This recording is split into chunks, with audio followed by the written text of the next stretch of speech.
हाँ, ये सुई के छेद में हाथी को भी घुस सकता है क्या? हाँ, आप मुझसे मजाक कर रहे हैं। नारद जी ने कहा कि देखो, मैंने जो देखा वो तो बता दिया, अब तुम्हारे विश्वास हो ना हो उसमें मैं क्या कर सकता हूँ। मैंने जो देखा वो तुम्हें बता दिया। यह कहकर नारद जी वहां से चले गए। अब एक मोची से मिला। वो मोची भी भगवान के भक्त थे। तो मोची भी नारद मुनि को बहुत स्वागत आदर के साथ आदर सत्कार किए, उनका स्तुति किए।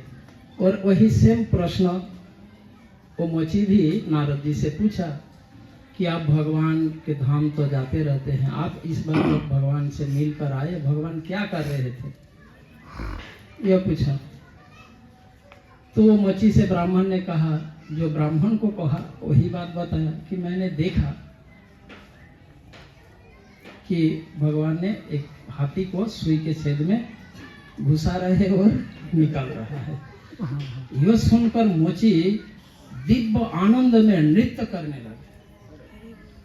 हरि बोल भगवान की क्या महिमा, ऐसा ये करके वो नृत्य करने लगे। देवर्षि नारद ने पूछा मोची से कि तुम्हें विश्वास हो गया मेरी बातों में?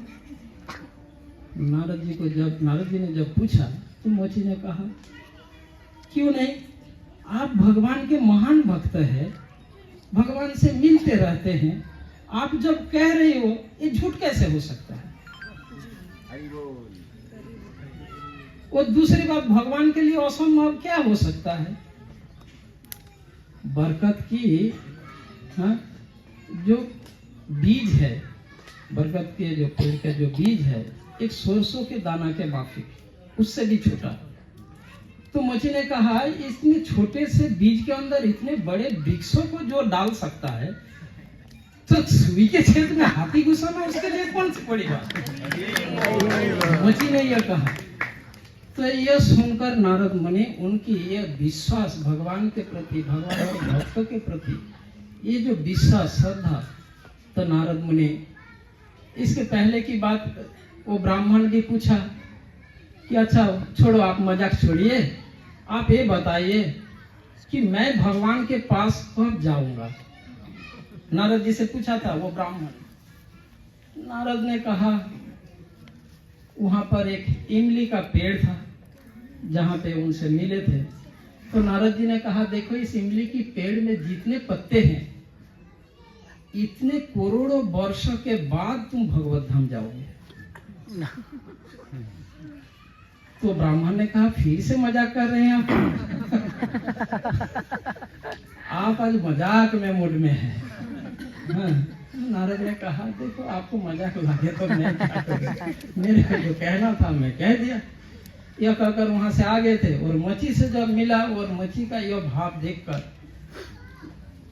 वो नारद मुनि बहुत प्रसन्न हुए और उन्हें आशीर्वाद दिए।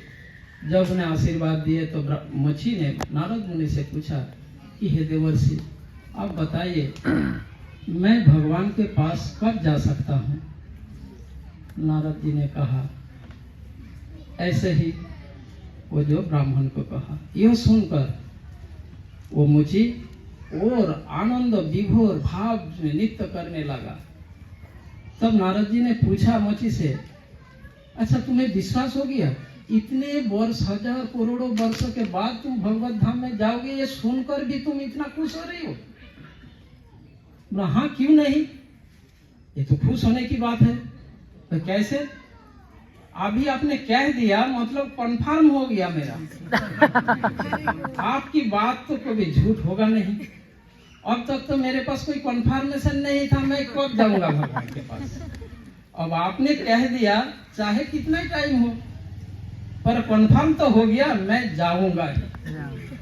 अब तक तो मेरा कोई कंफर्मेशन था नहीं। ये तो सबसे बड़ी खुशी की बात है। ऐसी श्रद्धा देखते ही भगवान इतने प्रसन्न हुए, सभी के हृदय में भगवान है।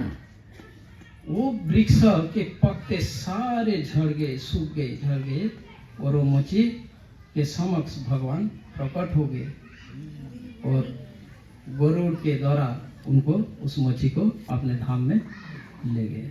हरी बोल। तो यह होता है कि भगवान के संबंध में हमारी विश्वास श्रद्धा कितना दृढ़ है। तो नरसिंह देव साउथ इंडिया से यहाँ हाथ धोने कैसे आया, ये कैसे हुआ, वो कैसे हुआ, ये सुई के छेद में भगवान हाथी को कैसे घुसा सकते हैं, ऐसे डाउट अगर हम सीमित बुद्धि से करेंगे तो हम कभी भगवत कृपा प्राप्त नहीं करेंगे। ठीक है। अब नृसिंहपल्ली से हम सुवर्ण विहार। इसमें एक बात और बताइए कि यहाँ जब नरसिंह देव विश्राम करने हैं तो देवताओं ने आके यहाँ घर बसा लिए और वो जो विश्वकर्मा ने सबके महल बना दिए, सब यहाँ रह के नरसिंह देव की सेवा करने लगे।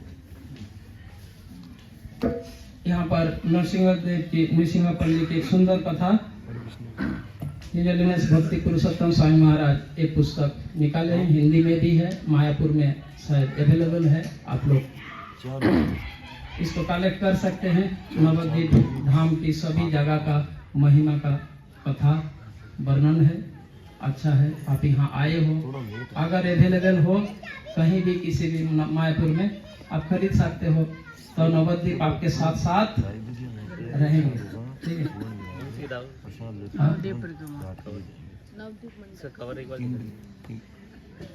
श्री नवद्वीप परिक्रमा।